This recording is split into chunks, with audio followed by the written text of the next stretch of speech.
Hello, I hope you're having an amazing day. This is Fast Speeds here. We're back with another video.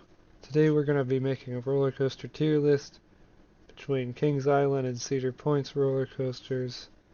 If that's your thing, if this would be entertaining, please stay till the end because this will be an interesting video because I haven't really done this before.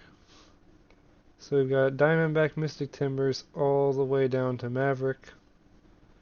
We have the very best being the best, and doo-doo being all the way at the bottom. So you've got all of that.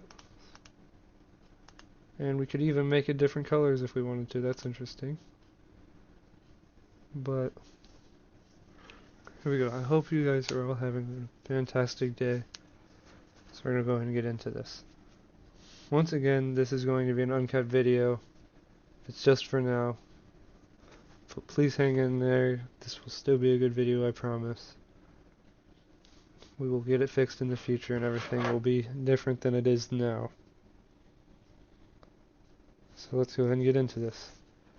So we're going to go and start with Diamondback here. I think of Diamondback as a pretty good ride. Overall, the airtime's nice, especially if you sit in the back row. It's got all those camelbacks, all kinds of stuff. I like the turnaround on it. It's not like Orion's turnaround, but it's still a good turnaround. The airtime's good, and the height is good. The drop is pretty good too. So I'd say overall, this is for me, this is a decent coaster because it's not that unique anymore like it used to be. It doesn't have as much as like a bunch of other coasters have, if you know what I mean. It doesn't have many unique features. Again, if you don't like my decision, tell me in the comments. Mystic Timbers is up next. This right here, this is a big one. Mystic Timbers is a very big one. I love Mystic Timbers for a lot of reasons actually. Number one, the airtime. Number two, the speed. The height of it doesn't matter. It's just the speed. The drop is pretty nice. Though it's a little bit too much of a stall, I think, on the drop because it kind of gets down there, it moves a little bit, then it kind of gets up there, it moves a little bit, then you get the full drop. And that's why this ride's good in the back row, though. Because if you ride it back road, then it's a whole different experience. So this ride right here, this is actually my current favorite at Kings Island. Diamondback is also in the same vicinity as this coaster at Kings Island, but I think this coaster is 100% one of the very best. Now, in Vertigo. We're just going to put that one in doo-doo. There's many reasons why this coaster is bad. And I mean no offense to the people who do end up liking this coaster, which is probably like the lower percentile. But Vertigo just hurts. The headrests are bad. The restraints are kind of, well, I mean the restraints are what make the headrest bad. Because those restraints, you put them down, this thing has such a bad rattle that your head rattles between these rubber restraints, and it's just like solid rubber, and it hurts your head very, very bad. And it just hurts. You're going through the ride, and your head, you have a crazy headache afterwards after you only ride it once. And not only that, but the forces on this ride are a little bit too much. It's one of the highest G's out of any roller coaster, and it's about 9 G's. And boy, does that put a lot of force on you, especially when you're going backwards through this ride. Because it's a Vekoma boomerang. I think it's Vekoma. I'm not 100% sure, but next up is the mine train at Kings Island. So this ride is very good for starters.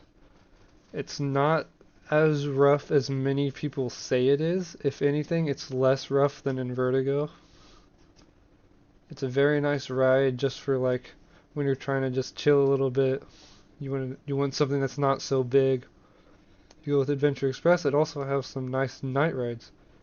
So I would definitely say that this coaster is actually pretty decent. It's not that bad. Next up we have Banshee. Banshee is a very, very, very nice invert B&M invert. It's very nice. It really has some good elements, especially the slow corkscrew in the end. So I mean, that's pretty much all I have to say, but it's amazing. We're gonna put it at amazing. Again, let me know what you guys think in the comments. Corkscrew's up next. Corkscrew, it's underwhelming. This, sure it has some records and stuff, and sure it has, like, it's the first coaster to have 3 inversions on it, if you know what I mean.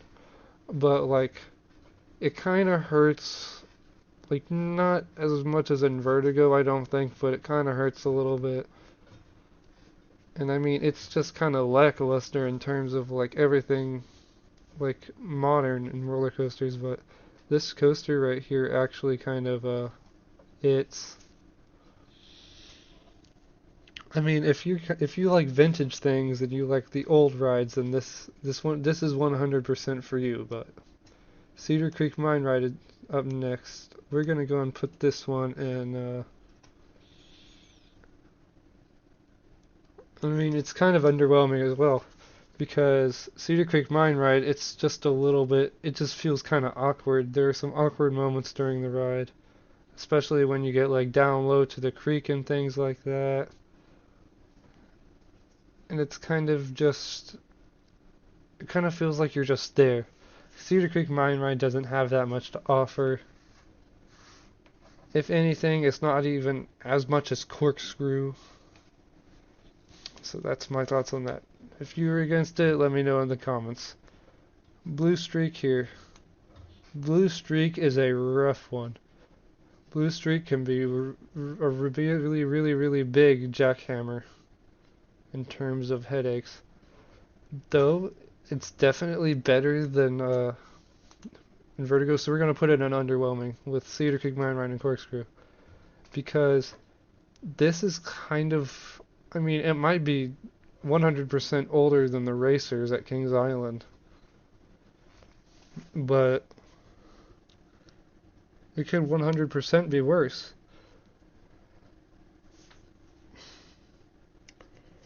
It's an oldie, just like Corkscrew is. If you like vintage rides, go with Blue Streak.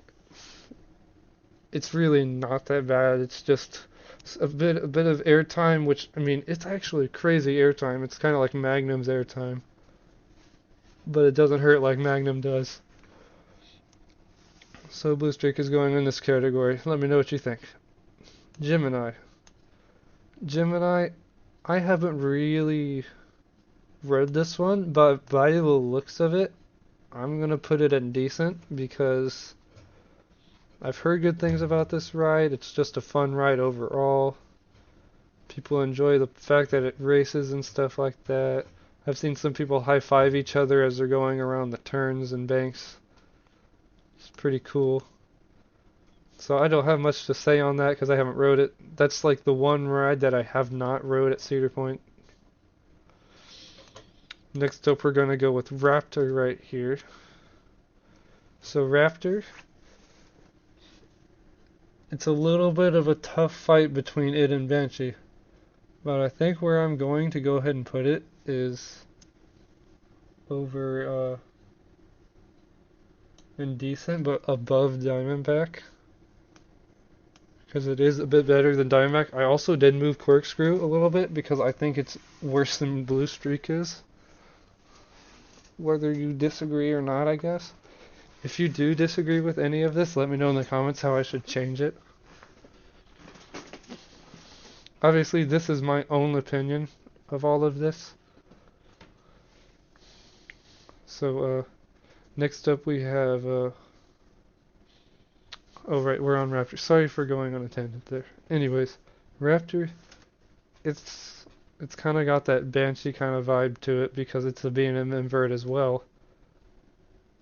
But Raptor, it doesn't have the unique elements that Banshee necessarily has, though it does have a Cobra roll. Banshee wins in that sense of unique elements on a B&M invert. So that's that. Let me know what you think. Rougarou. I mean, Rougarou right here. I honestly thought that it was better than Raptor. Because, I mean, I just like the sit down. Well, I mean, the fact that it's floorless is nice. And the second thing is that I think it's cool that it inverts sort of like sideways.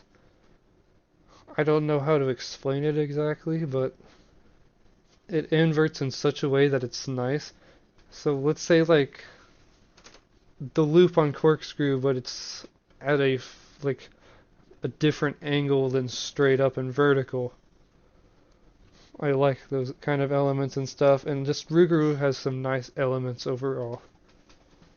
So I'm putting it above Raptor because I think it's better than Raptor, but not better than Banshee, of course. And then Valraven. Valraven is a very good ride. It's a favorite of many. I want to put it above Banshee, actually. It's going to let me put it above Banshee. There we go.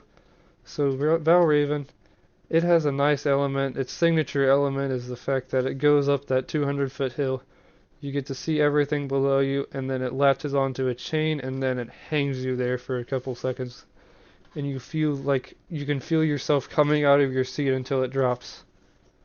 Not like coming out of your seat, but like you can feel yourself dangling there off the edge before it drops, which is really cool. But the only thing that's a downside about it is the fact that you kind of get like you get a little bit of a better effect when you're in the front row, and pretty much no effect in like the back or second row. You pretty much only get the full effect in the front row, which I mean is why that they have like 10 seats across in a row, so that way more people can get the full experience.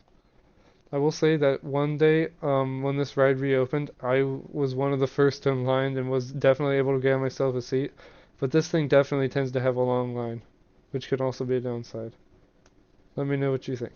So Wicked Twister here is next. Again, I haven't rode this one because I didn't go to Cedar Point for the first time until about 2 years ago. So Wicked Twister here, I would put it in decent because I have heard many good things about this ride and it's very nostalgic. I think I'm going to put it above, no, I'm probably going to put it below Raptor because here's the thing. This thing goes backwards and it goes forwards. That's not the only reason, but it's the fact that you're going upwards at a 90-degree angle and you're twisting, which is pretty crazy. And I don't have much else to say about it, just like with Gemini over here, because I haven't necessarily rode this ride before. So we're going to keep it at that. Next up, Top Thrill Dragster. Top Thrill Dragster right here, this is a very nostalgic ride. And if anything, I'm going to rate this in terms of Top Thrill 2 as well. So, Top Thrill Dragster, it went 120 miles an hour. It was 420 feet tall, just like it still is now. Still standing in... I mean, Top Thrill Dragster is basically Top Thrill 2. But just Top Thrill 2 is extended. So Top Thrill Dragster, I don't think it's a bad ride. It's definitely going in to be one of the very best. Because they are making history as we speak in terms of building this Top Thrill 2 ride. It actually just completed its first test lap yesterday as of December 11th, so you can go check that out. It's all over social media right now. I also made a video about it. So feel free to check that out. Let me know what you think about that in the comments. Next up is Millennium Force. Millennium Force is 100% one of the very best. It has been rated one of the Golden Ticket Awards as the best steel coaster almost 10 years in a row, which is a very long time. Let me see here.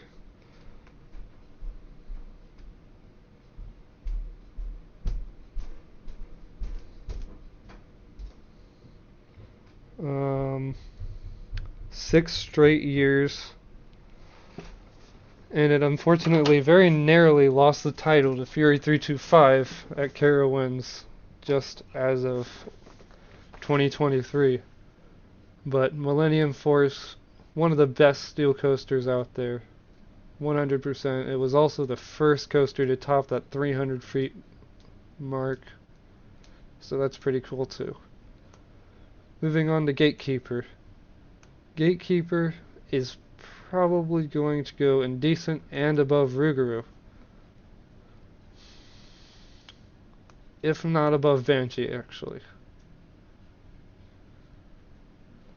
And I'm gonna move these up here. Top Thrill Dragster is below Millennium Force as of right now. Maybe it'll go higher when we get the Top Thrill 2 ride in and we do that review and everything. I'll post that.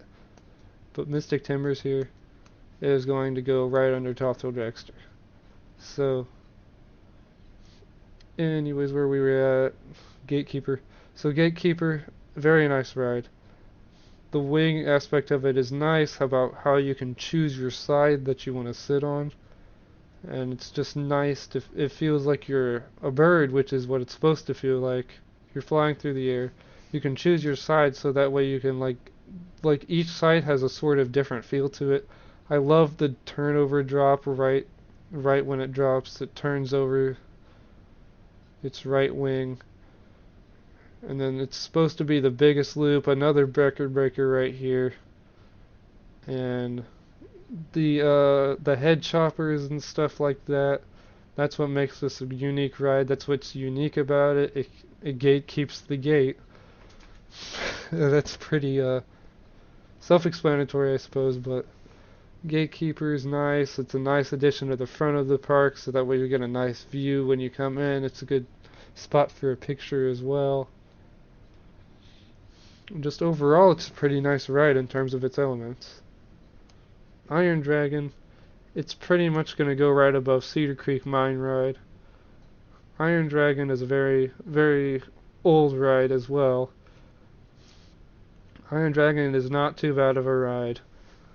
It's one of the only existing suspended coasters left, other than the Bat. Aerodynamics is starting to go out of business or something. I'm not 100% sure about that situation. Well, they'll figure it out, I hope, because these suspended coasters are very nice. Though I do want to put it on underwhelming because it's not really like, it doesn't pack a punch in terms of all the amazing elements that it could have.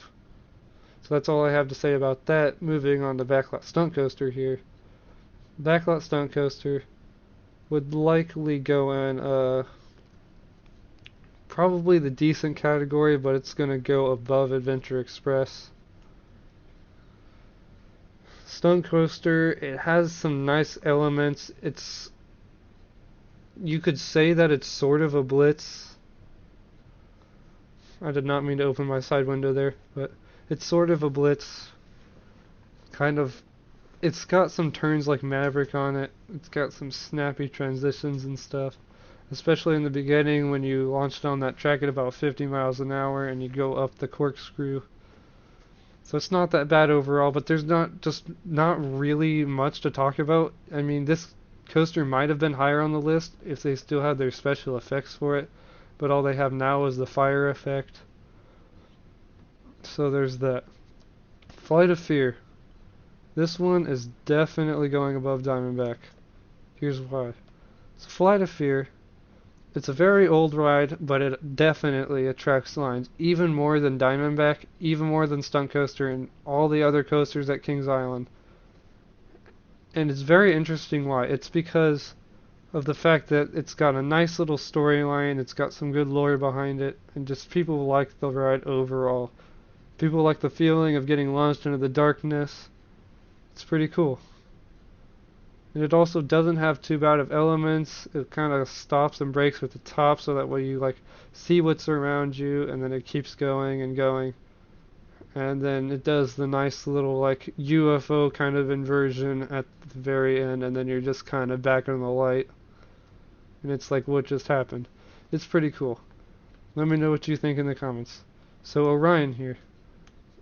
Many people are going to be very opposed to my opinion here, but Orion is actually going to go all the way down here in decent. If anything, it would go in amazing under Banshee, if not Rougarou actually. There are reasons why. I just want to say, this is a model just like Fury 325. I mean, people are still going through the conversations and everything and arguments about whether this is a Giga Coaster or it's a Hyper Coaster because of the fact that it's not 300 feet tall. It's 287 feet. And that's a big argument and a big conversation that's been going around. But overall, Orion's pretty decent. It's just the fact that I mean, its elements aren't really like as unique as Fury 325 or Millennium Force, and you don't really like feel the speed of the ride. If you get where I'm going with that, let me know about this in the comments. I know you guys are gonna have something to say about that one. Magnum XL, it's kind of doo-doo. And there are quite a few reasons why. Magnum just hurts first of all. Second of all, I mean, sure, you can say it's the first coaster to top 200 feet, like, wow, it's the first hyper coaster, but it just kind of hurts. They have the same restraints as the Aero Mine trains, which are Cedar Creek Mine Ride and Adventure Express. Maybe Gemini, but the ride just honestly hurts because the coaster's seats and the restraints aren't really built for a ride like that. And it kind of just hurts overall. It's not built like Diamondback's restraints and seating like this should be because it hurts, especially some of the straight parts where the airtime is just really bare and like hard and it's just really, really rough. So that's pretty much all I have to say about that. Let me know about what you think about that in the comments. Next up is the Beast. This one goes right below Mystic Timbers. It's all the way up here. If anything, I might just put it right under Valraven and Gatekeeper. So the Beast. The Beast is a very, very old ride from 1979. Which, I mean, the Beast, it's a very, very good ride. It's a good wood coaster, especially the ending and the fact that it has 2 lift hills and it's very long. It's actually one of the longest wooden roller coasters in the world, and it's ranked top 6 in wooden roller coasters this year in the Golden Ticket Awards. So overall, I like the speed of it, the kind of like intensity of it, because it's supposed to be intense. It kind of, the name definitely goes well with the ride. So that's that. Let me know what you think. So the racer here, we're going to put the racer right under Diamondback. The racer, it's kind of been getting rough lately. I mean, it used to be like probably up here above Diamondback, but I'm going to put it below. And it's because of the fact that it's been getting rough over time, and it's an Ace Coaster Landmark, which is a club that's full of coaster enthusiasts and stuff. And they don't like to take those rides down. Just like the Beast is an Ace Coaster Landmark. The racer just really has gotten rough lately. Sure, it has some nice airtime if you ride in the right seats. They've made plenty of efforts to retrack it and do all kinds of stuff to make it smooth again. But apparently it's just really, really tough to do that. So you just gotta choose your seats wisely. But overall, it's a nostalgic ride. It's good. It's good for a ride that's been open so long, just like Blue Streak. But what also makes it fun is the fact that it's side by side with another train. One of them used to go backwards, but it doesn't anymore, so it's also kind of let down the hype a little bit. It's just not as good as it used to be. So there's that. Let me know what you think. Steel Vengeance here is definitely going to go in our number one spot. If not top by Top Thrill 2 next year, Steel Vengeance is on the number one spot. Steel Vengeance has the most airtime out of any coaster in the world, and it's held that record for a long time now, and it's very hard to top that. It's got some amazing elements, especially the Outer Bank turns and the airtime hills and the bunny hills and all kinds of stuff like that. And overall, it's just constant intensity being thrown at you over and over and over again. It's a very, very intense ride, not good at all for beginners or people who don't like intense things. Not good at all. But overall, I rode this about 20 times maybe. It's an amazing ride. It's absolutely legendary to all roller coaster enthusiasts, and that's why it takes the number one spot. The Bat. So the Bat is going to go right above Iron Dragon. I was actually a part of the Bat crew. I was a member of the Bat crew, just like I was in fact a member of the Drop Tower crew as of this year. The Bat, I enjoyed working it.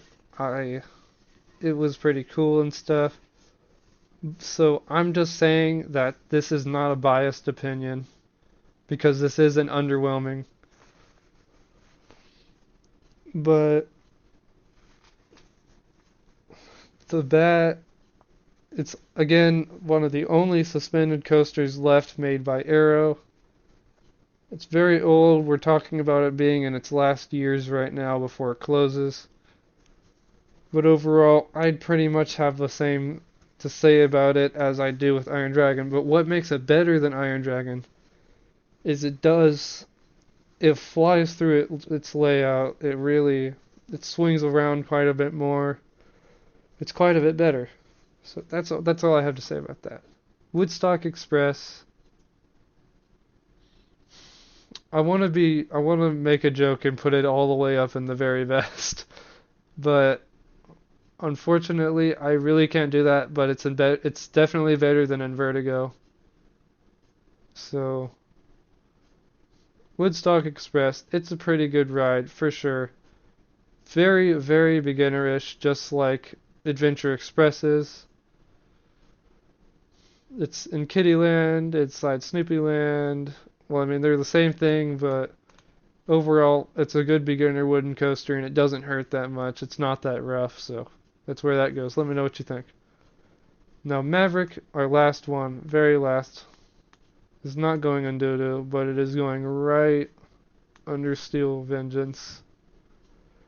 Maverick is very good for its speed, its 2 launches. It's a very unique and interesting idea of launching up the lift hill to be able to get it up there quicker.